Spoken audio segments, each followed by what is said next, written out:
lamang meron na kayong nakitang kumakalat na mga fake news ng DBS, okay? And then mga ka-clear, sige pa, explain natin sa inyo ha. Yung patungkol dun sa sinasabing maling date, talagang 4,027 yon cleared according to PIDEA. So, according to PIDEA, because there's a date, July 1, 2022 to May 2025. Yung po sinasabing 20,000 plus yun, it's in totality yon as of June 2025. So, hindi lang yung particular, ang na-report lang po natin na 4,027, yung panahon lang muna ni Pangulong Marcos Jr. So ngayon, pinapalabas nila, bakit daw magkaiba? Of course, magkaiba. Kasi yung 20,000 plus na barangay, pangkalahatan. Makikita mo naman doon sa as of, di ba? As of June 2025, at iba yung particular na July 2022 to May 2025. So, gusto nilang paibahin ang interpretasyon. Yeah. Kaya maliwanag na tayo dyan. Saka, mga ka-clear, ito naman maliwanag. Doon sa briefing lang siya. Hindi tayo briefer ng PIDEA. It's just so happen na good news siya. So, kung ano ipapasa lang na report sa atin, yun yung i-report natin. Pero yung detalye, kung ikaw talaga yung maayos na reporter, journalist, you get all the details from the proper agency. Diba? Kasi briefer lang tayo. Wala sa akin yung kaya nung tinanong sa atin kung nasa yung records ng barangay, di ba ang pangako natin, kukunin natin sa PIDEA. At noong Lunes yon nabigay. Yeah? Kasi, Friday, kung di ako nagkakamali, may affair ang PIDEA. So, hindi yun nakuha. So, Monday namin, nakuha at ibinigay. So, hindi naman tayo tambakan ng mga records ng lahat ng ahensya. Kasi, ano lang tayo Palace Press Officer. Hindi tayo press officer ng PIDEA. Okay? So, yung sinasabi naman daw na may blanco, actually, records din yun ng PIDEA. So, kung di ako nagkakamali, parang hindi ako sigurado na no? Kasi ganito yung paging. 1 of 74. 2 of 74. So, lumalabas na lahat ng pages of 74. Pero kung di ako nakamali, 40 plus yata. Hindi ako sigurado Basta, marami yung blanco, pero hindi ko yung tinanggal because it's part of the PIDEA record. Kung may blanco yun, then let the PIDEA explain. So, ikaw na reporter, sir, PIDEA, ba't po to may kulang? Bakit po blanco? So, it's not for me to explain that because that's the record of PIDEA. Okay, so hindi ko naman pwedeng tanggalin yung walang laman na iba kasi may nauna na may mga, sabi ko nga, mga 30 plus or 40 plus na pages na may report. Hindi ko lang dala dito So, di ko siya pwedeng tanggalin because it's part of the 74. So, pag tinanggal ko yan at nilagay ko lang, halimbawa lang 40. Halimbawa, 40 of 74. Hanapin din yung kulang. So, kung yung binigay sa akin, hindi ko pwedeng i-edit yun. So, bigay natin yan. So, now, kung gusto mo talaga mag-investigate at talagang investigador ka na reporter, go to PIDEA. Because that's not my part. I'm just giving the good news. Ano nangyari? Diba? So, para sabihin na, saan kinuha itong record na to? Di sa PIDEA. So, you ask the PIDEA. So, wag magawa ng kwento-kwento na mali ang report. Diba? Kasi, very clear. As of June 2025, 20,000 plus na yung cleared. In other words, even previous mga barangays, naka-record. Hindi lang panahon ni PBBM yun. So, hindi ba malinaw yun? Di ba dapat na-check na yon kasi kung magaling ka namang reporter. So, yan, i-explain ko na sa inyo. So, hindi ko pwedeng bawasan yung binigay ng PIDEA kahit yung ibang parte doon ay blanco because that's part of the record.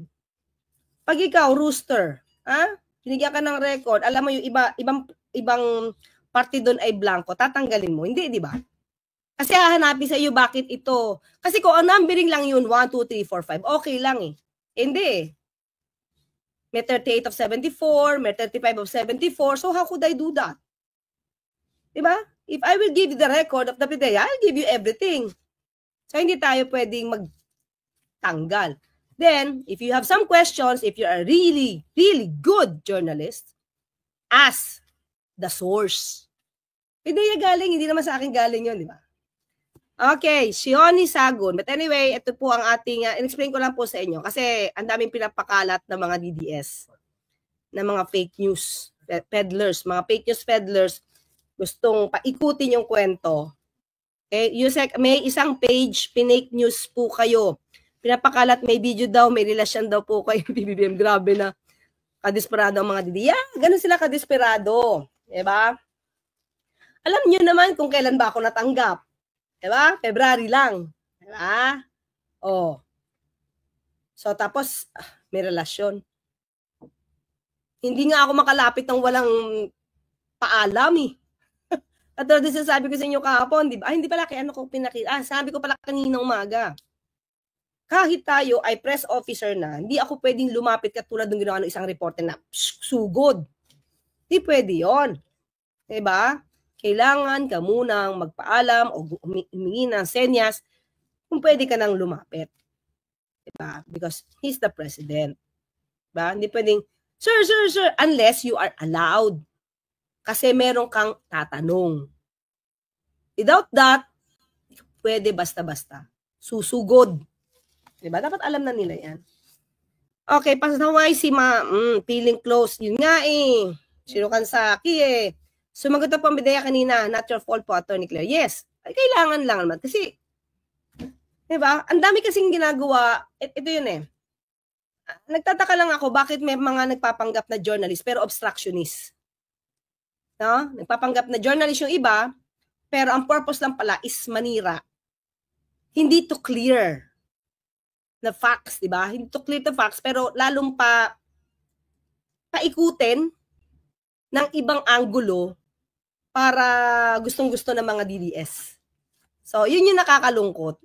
Kasi you're there para magtanong, hindi para manira. You're there para makakuha ka ng tamang sagot at kung hindi kumpleto pa, dahil press briefer lang tayo, edi hintay tayo kung kailan ko makukuha. That's why, di ba, I gave naman everything. Kapag meron na akong kopya, hindi kasi tayo pwedeng sumagot basta-basta kasi hindi ko naman lahat siya malalaman. So I have to get everything from the proper agency. Diba? So, yun, ulit. Sasabihin ko sa inyo, hindi ko pwedeng ibigay yung lahat ng dokumento nang hindi kompleto. Kung ano yung nandiyan dyan, kahit yung nasa likod ay iba blanco, she or he has to ask and inquire from the PIDEA, ba't ganun? Kasi kitang-kita naman yung paging eh. 1 of 74, 2 of 74. So, bakit yung iba blanco to? Ask the PIDEA, not me. It's not my record. Diba? It's not my record. I did not do it. I did not prepare it. I did not prepare that document. Diba? So, tawag. Sir, punta ka sa PIDEA, wag tamad-tamad. Diba? Yeah. Let PIDEA do the talking. Tama, sinukan sa akin, di ba? Yung mga dokumentong galing sa kanila, di pa explain mo sa kanila. Ako, binigay ko yung news. Na good news. Na shinare sa atin ng PIDEA. So the details, sinabi ko naman nung Friday, the details, you can get it from the PIDEA. Di pa rin tumigil. Di ba? Oh. So, yun lang mga akli. Sana wag maging obstructionist. Okay, let's go. Okay, ito. Anyway, ito ay parte ng video na pinanood natin kahapon. Roque, may banta kay PBBM pag nagpatuloy, pagpayat. Pati pagpayat. Ni dating Pangulong Duterte, kasalanan na ni PBBM. Una, mga kaklir, sinabi nga natin, hindi naman yan mapupunta kung walang case. Di yan mapupunta kung walang nagreklamo. Di yan mapupunta dyan kung walang warrant of arrest. Tingin nyo ba, mapapadala ba yan ni PBBM kung walang warrant of arrest yan? Diba? So, bakit hindi nyo sisihin yung ICC na nag-issue ng warrant of arrest? Bakit hindi nyo sisihin yung mga nag-file ng complaint? Bakit hindi nyo sisihin yung mga kamag-anak na pinatay, no? Mga kamag-anak, tama ba? Ng mga biktima ng pagpatay si dating Pangulong Duterte. Bakit hindi nyo sisihin mismo si dating Pangulong Duterte? Ba't ka pumatay? Kung hindi ka pumatay, di ba, MUG Takumi, kung hindi ka pumatay, di ka mapupunta sa ICC. So, bakit nyo ibabaling kay Pangulong Marcos Jr. yung pagpayat nito ni dating Pangulong Duterte? Hindi ba sinabi niya ready siya for the ICC? Kailangan lang niya ng plane ticket. Oh. Imagine mo, wala siyang pang plane ticket pero ang mahal-mahal ng fees ng lawyer. Sige nga, connect nyo nga, ano nyo nga, i-reconcile nyo nga yan. Attorney, you look pretty again. Uy, thank you, Master Pogi. There's nothing new about how they think. It's just them creating intrigues to justify their personal deficiencies. To them, it's always personal high, sad life. Tama. Tama. Lalo na yung mga nagmamagaling-magaling. Diba? So, sa akin lang, binigay ko kasi yun kay Ivan. Sana din sila Ivan, tinignan. Hindi ko alam, hindi ko naman masabi kung hindi nila tinignan or what. But because I think sa other reporters, hindi siya material. Tingin ko hindi material yung tungkol sa barangay. That's why they did not ask anything from the PIDEA. Diba? Doon sa isang reporter lang siya importante para makakuha ng paninira. The way I see it. Diba? Sabi ko kasi kung gusto mo ng truth, ito naman yung mga kakli, diba? Pag if you really want the truth, you will go to the real source. To the original source. Diba? Oh.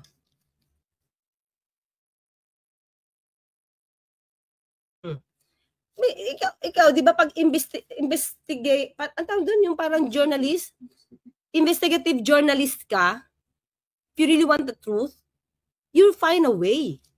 Paano makita mo? Bakit? Hindi mag-iiwan ka ng tanong sa, bakit iba?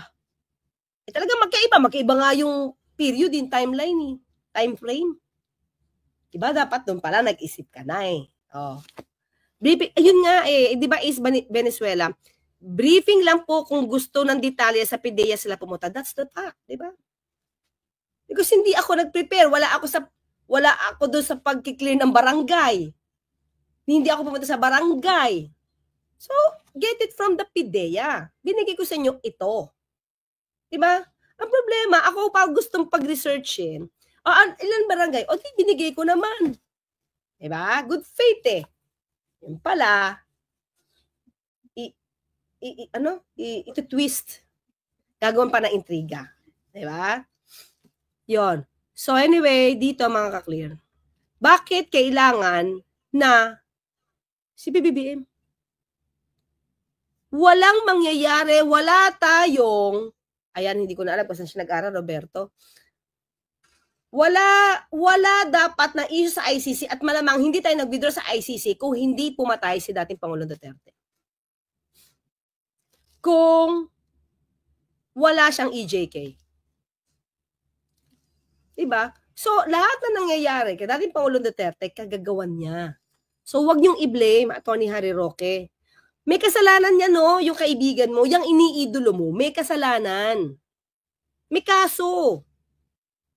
So, gusto mo? Porket, dahil gusto mo na pumatay siya, wag siyang papanagutin. Diba?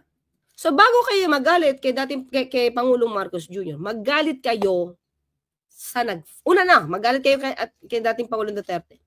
So hindi kayo magagalit, di ba? Kakampi nyo. O sige, doon kayo magalit sa nag-file ng complaint. Dahil kung wala nag-file ng complaint, walang warrant of arrest. O after that, may nag-file ng complaint, nag-imbestiga, o kanino kayo magagalit? Sa prosecutor. Diba? O si prosecutor nag-imbestiga, nagrekomenda, dapat masampa ng kaso. So saan kayo magagalit ngayon? Sa ICC, sa judges, kasi nag-issue ng valid warrant of arrest. O, di ba? Doon kayo mag-i-start. So dapat marami na kayong unang awayin dahil sa pagpapayat ni dating Pangulong Duterte. Di ba? Ang ginagawa nyo ngayon strategy is manira kayo sa administrasyon. Pero yung kasalanan ng iniidolo nyo, kinakalimutan nyo. Kinakalimutan nyo yung nabiktima ng EJK. Kinakalimutan nyo nung matapang pa si dating Pangulong Duterte. sinabi niya, papatay siya at pumapatay siya at pumatay siya at nag-uutos pa siyang pumatay. Diba? Sino sinasabi niya yan? At spokesperson ka, hindi ka ba nangingilabot? Ha? Dapat nangingilabot ka as a spokesperson. Yung bossing na binibenta mo, killer. Diba? Tapos binibenta mong presidente. Puro joke ang sinasabi. Kaya di na nga nagyata naging seryoso. Diba? O, tapos ngayon, idadamay nyo si Pangulong Marcos Jr. sa kagagawan mismo niya si Tatay Digong nyo. Diba? O, pati pagpayat, kasalanan ng Pangulo. Diba? O, sige. O. At, basahin natin. O. Pero hoy, tignan mo naman, walang kagalang-galang, ha? Pero hoy, Junior, sa tingin mo kung may mangyari kay Tatay Digong sa dahig dahil sa ginawa mong pangingidnap, kailan ka pa, ha? Kailan ka pa nagbago ng definition ng kidnapping? Lawyer ka, di ba? Kidnapping ba yon? Ang sarap ng buhay. Libre plane ticket, di ba? Mga ka-clear, di ba? Ang hiling, sinabi ko sa inyo kahapon, ang request lang ni dating Pangulong Duterte, sige, okay siya pumunta sa ICC, bigyan lang siya ng plane ticket. Di lang naman plane ticket binigay sa kanya. Ang dami niya pang kasama. Di ba? Tama ba kasama yung nurse niya? Yung favorite niyang nurse? Ba? Ayan. At sa pagpapunta sa kanya, bakit mo sisisihin yan? May warrant of arrest. Magtatagal pa kayo. Ayan, ha? Dahil sa ginawa mong pangingidap at pagpapapunta sa kanya, magtatagal pa kayo? Delikado to. Magdasal ka na tumaba muli si Tatay Digong. Diba? Ikaw nga yata, tumataba ka ngayon kasi dami mong food. Daming food. Diba? Dahil kapag siya'y patuloy na pumayat at may mangyari sa kanya, tapos na ang inyong pamilya. Ala, anong gagawin mo? Diba? Anong gagawin mo? Sige, tignan natin na. Ito may video, mga clear. Okay. Umuwi ka kasi dito at dito ka magbanta. Diba? Dito ka magbanta. Nabag nga yung karapatang pantao ni Tatay Digong. Pero malungkot, diba? No, ang katunayan yan. Ang malungkot, hindi lang na linabag na. Ayun, sige. Ang iniisip nyo rin yun. Pero alam nyo, ang katunayan yan. Ang malungkot, hindi lang na linabag nga yung karapatang pantao ni Tatay Digong.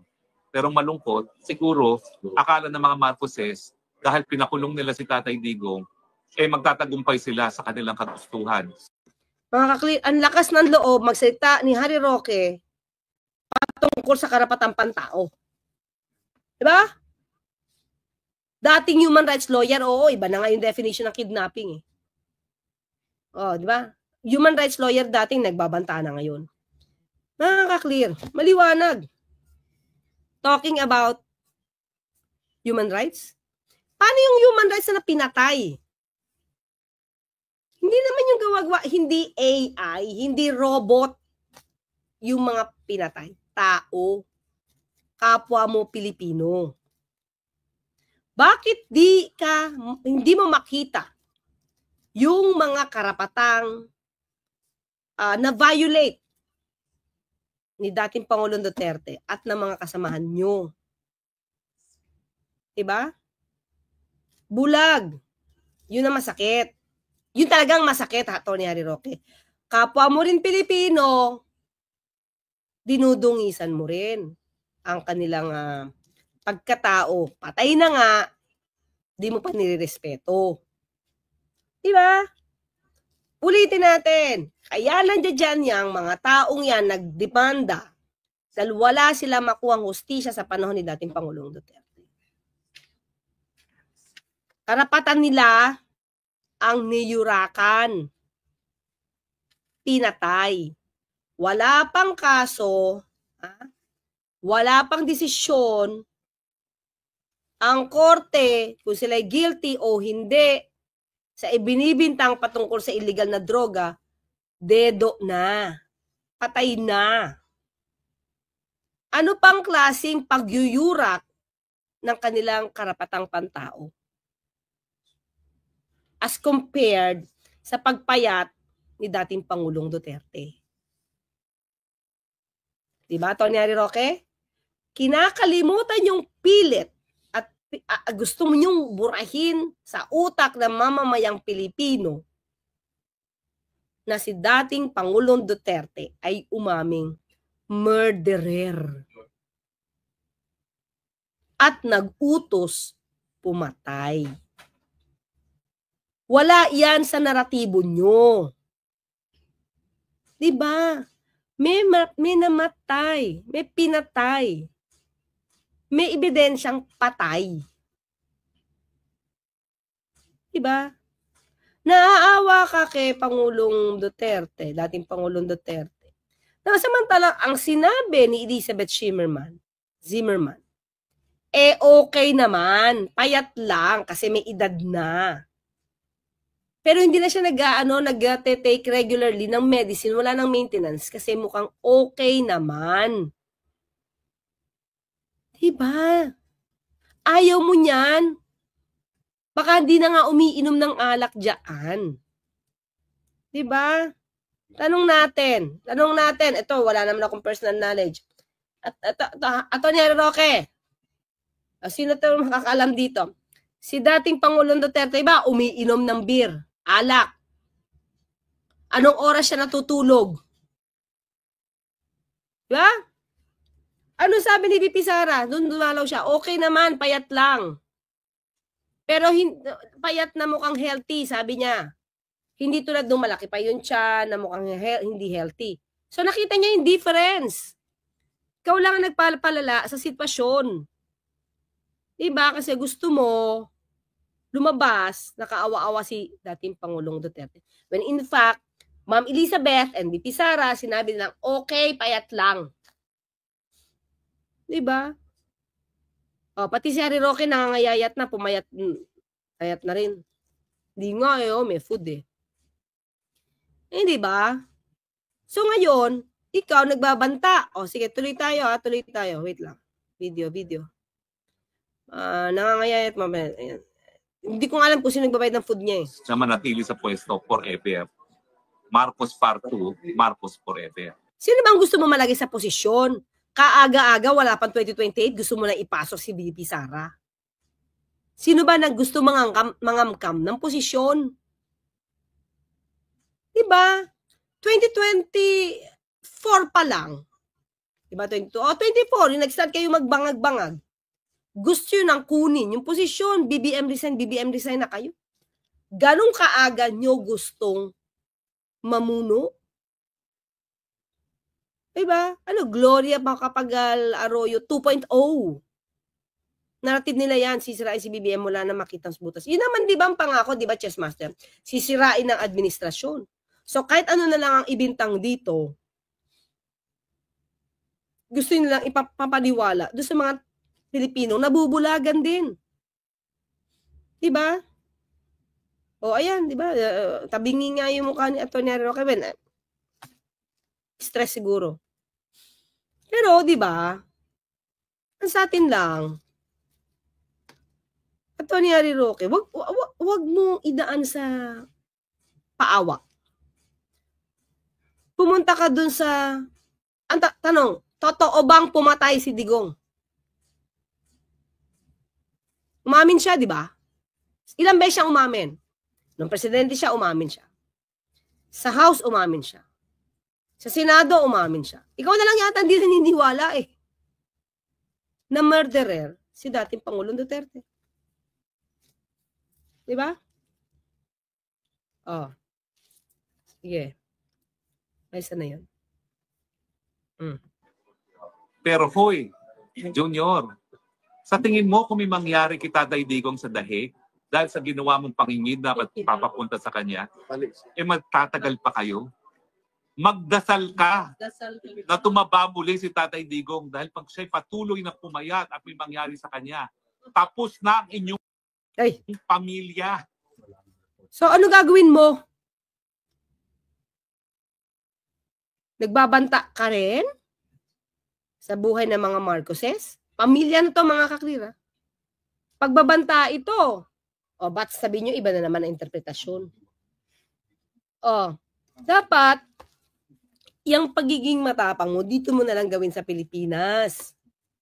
Diba? Huwag kang magtago dyan. O.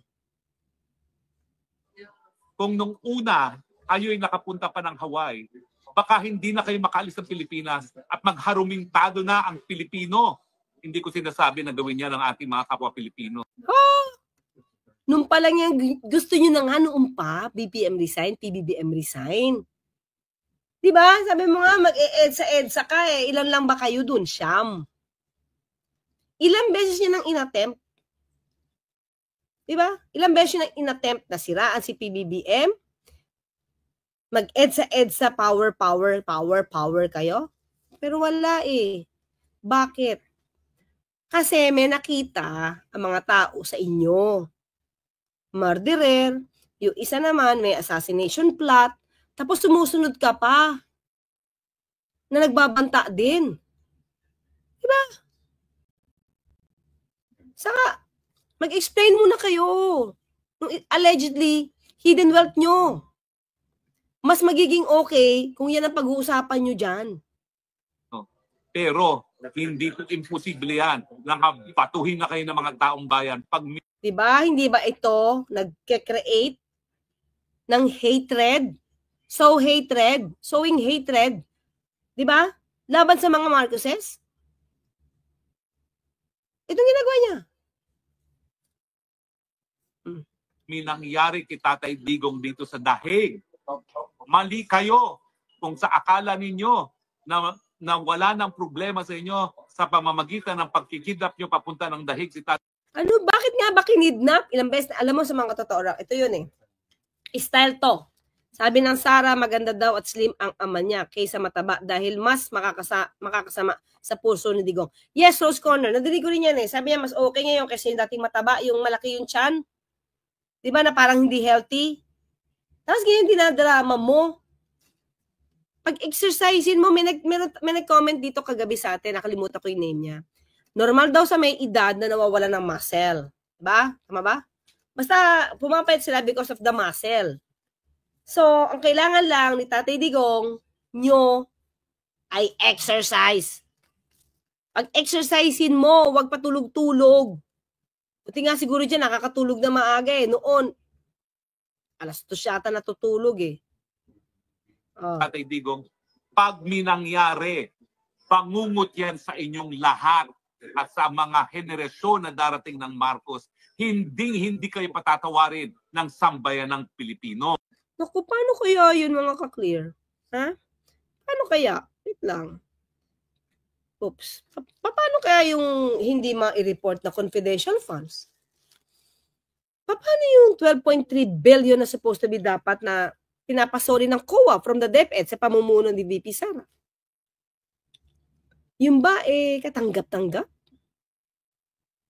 Ano ang mas... sige, timbangin natin mga kaklira. Ano ang mas hindi katanggap-tanggap? Yung dating Pangulong Duterte na umaming korap at nagnakaw pero naubos na daw? At umaming killer pero pumapayat ngayon? Diba? O yung tao, yung gobyerno na sumunod lang sa batas gamit yung pakikipag-coordinate sa Interpol. Ano mas masakit doon? Yung nagpatupad ng batas o yung lumabag sa batas? Yung nagpadala sa Pangulo sa ICC para magkaroon ng tamang hustisya ang mga complainants and at the same time accused. tamang paglilitis ng kaso. O yung killer, saka magnanakaw.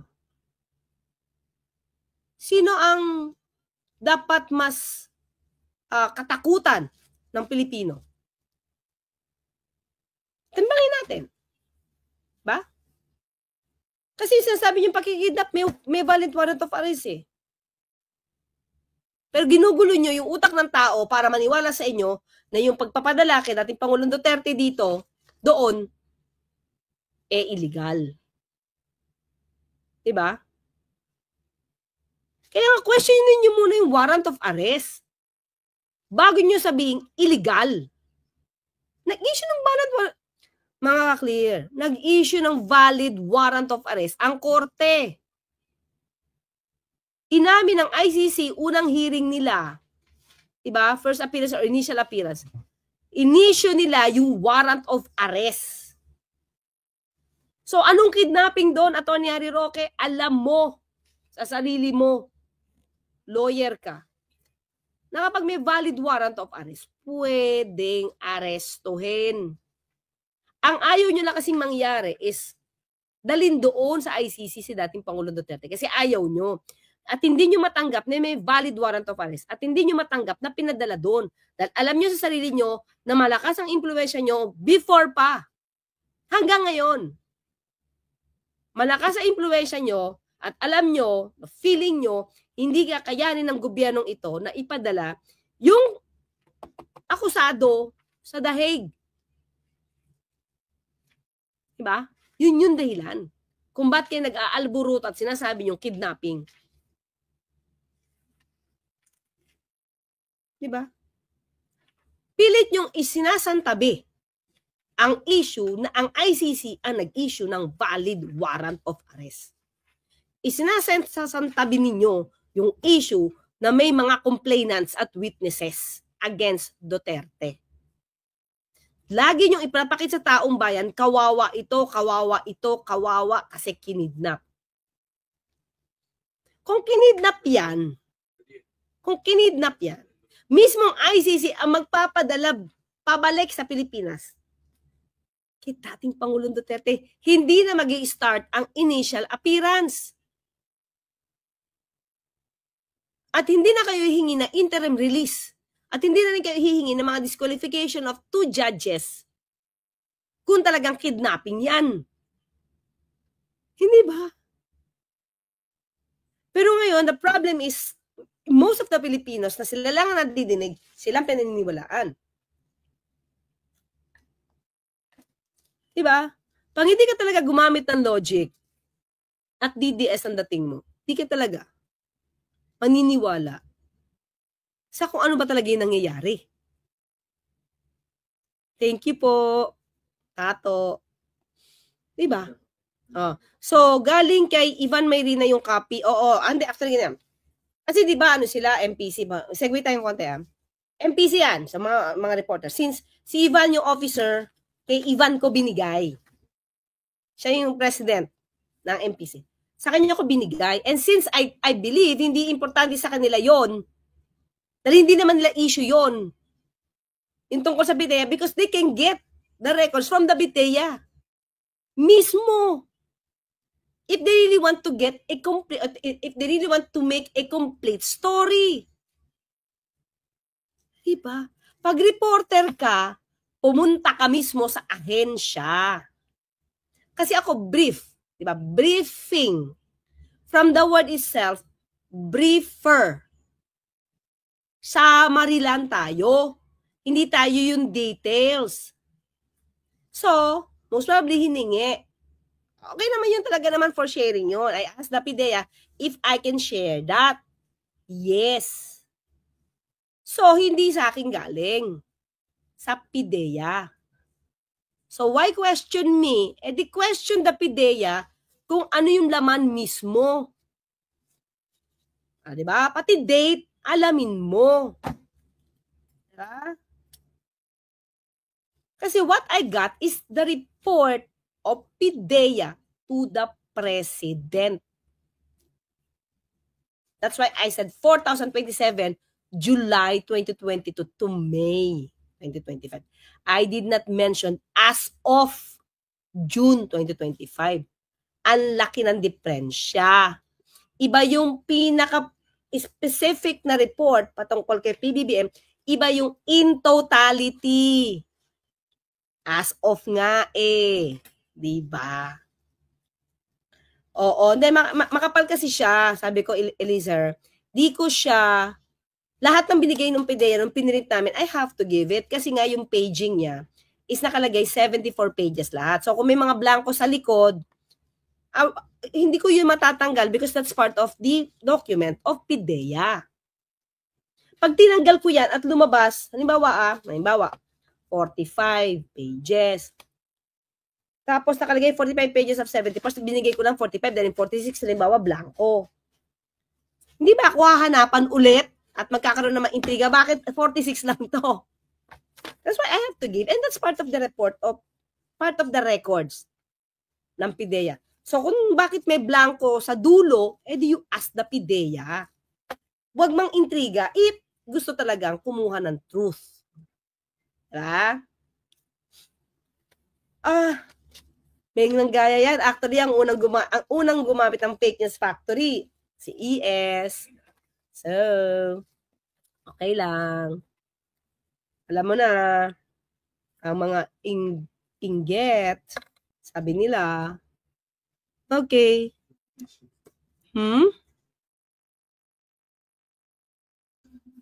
Kasi, ano lang, siguro wala silang issue. Diba? But anyway, so mga ka-clear, okay? Yun lang mga teka, tapusin natin to. Wait lang. Tandaan nyo yan. Mag-aral ka ng kasaysayan. Paano naging katapusan ni Muammar Gaddafi sa Libya? Hindi malayo, ganyan din ang gagawin sa inyo. Hahatawin kayo ng taong bayan sa galit pag minangyari kay Tatay Digong. Kahit saan pa kayo magtago, may Pilipinong magagalit sa inyo at hahataw sa inyo. Oo naman, may magagalit talaga tulad mo. Tapos yung mga tulad mo na naiinggan niya mo sa kwento mo. Diba? Pero yung kwento mo, kulang. Diba? Hindi mo kinukwento yung mga namatayan eh. Hindi pa na namatayan. Yung mga taong pinatay, hindi mo yung kinukwento. Yung mga buto na sinasabing nandun sa laod. Diba? Wala. Kulang. Diba? Baka miss ni Digong yung mga Palmolive girls niya, kaya nangangayayat. Ikwento mo, maraming girls. Si dating Pangulong Duterte, namayagpag siya. Diba? 13, sabay-sabay. Kwento mo yun. Katanggap-tanggap din ba yun? Diba? So, but anyway, pinakapatinik yan. Yarn. Yun eh. Hindi truthful eh. Hindi lahat ng kwento mo. Hindi lahat ng dapat ikwento sinasabi mo. 'Di ba? Paano yung napatay dun sa yung napatay dun si Espinosa. Inayos niya yung kaso ni di ba? Ni Marcos. Ni Colonel Superintendent Marcos. Marvin Marcos. 'Di ba? Acquitted yun, no? Acquitted yun. Ilan pa? Nawala niyang awang pinapatay. J-Lo. Diba? Kwento mo. Ikwento mo lahat. Diba? So, kung ikaw kumpara mo kay PBBM, sino ba yung killer? Sino yung magnanakaw? Sino yung umaming korap siya at nagnakaw? Sino yung person of the year because most corrupt? Kwento mo yun. Kwento mo yung inamin niyang malaki yung pera niya sa bank. Diba? Less than 200 million? Kwento mo yun. O ikwento mo na rin kung paano ka nag-donate ng 36 million kay BP Sara nung tumakbo pagkang BP. Kwento mo saan mo kinuha. Para kumpleto kwento. Hindi yung naggagawa ka ng kwento para maggalit ang tao sa isang tao, ikaw, ang linis. Diba? Ang linis nyo. Kwento mo tuloy lahat. Para yung mga katabi mo, alam nila yung mga ginawa ng Duterte. Pag malaki mo. Diba? Pag malaki mo, kung paano ba napabayaan ng family mamayagpag. Ikwento mo kung paano inutusan si Duque na yung pera ng DOH ibigay sa PSDBM at makipag-deal sa family. During the pandemic. Mga kaklira, tandaan natin. Kayo siguro alam niyo ito. Hindi lahat ng yung vaccine galing sa gobyerno. Yung iba, kinalampag ang ibang private companies para bumili. Ang tanong natin, saan ba talaga napunta yung pera? Noon. Laki ng inutang, yung pala, yung iba napunta sa confidential funds ng Davao City. 2.something billion in 6 years. Saan napunta? Diba? Kwento mo yun. Bakit ang laki? Diba? Si Rita Star Hirose. Okay, mga ka-clear, meron pa po tayo isang topic. Tinake up lang natin dahil maliban kay Tony Harry Roque, alam natin si VP Sara nagtangka din sa buhay ng mga Marcoses. May kausap na assassin. May kilalang mamamatay tao si VP Sara. Diba? So yun din ba yung mga kilala ni dating Pangulong Duterte? Daw ang pinakamagaling, okay na nga, pinakamagaling na nga siya. Okay na yun. Yun ang gusto nila, di ba? Pero sana matuto na lang yung ibang mga reporter matutong mag-research sa tamang ahensya, di ba? Okay, halata na mga propagandista ng DDS, parang vlogger ang tanungan niya na may paintriga. Lahat may, dapat, anyway. Sabi ko, pwede namang ma-research talaga yan, pati yung address ng balay. Balay Silangan Reformation Center, meron sa May Kawayan, meron sa, may nakita tayo Pwede siya ma-research. O kaya punta siya sa website mismo ng PIDEA. Tayo kasi briefer lang tayo, the details will be from the PIDEA. Ikaw nga na nanonood ngayon. Ano yung opinion mo sa bidyong ito? Ano yung masasabi mo patungkol sa pinanood mo ngayon? I-comment mo dito sa baba ng video na ito. At syempre, huwag mong kalimutan i-share at i-like para naman nang sa ganun makita rin ng iba nating mga kababayan. At huwag mo rin kalimutan mag-subscribe sa channel na ito. Salamat!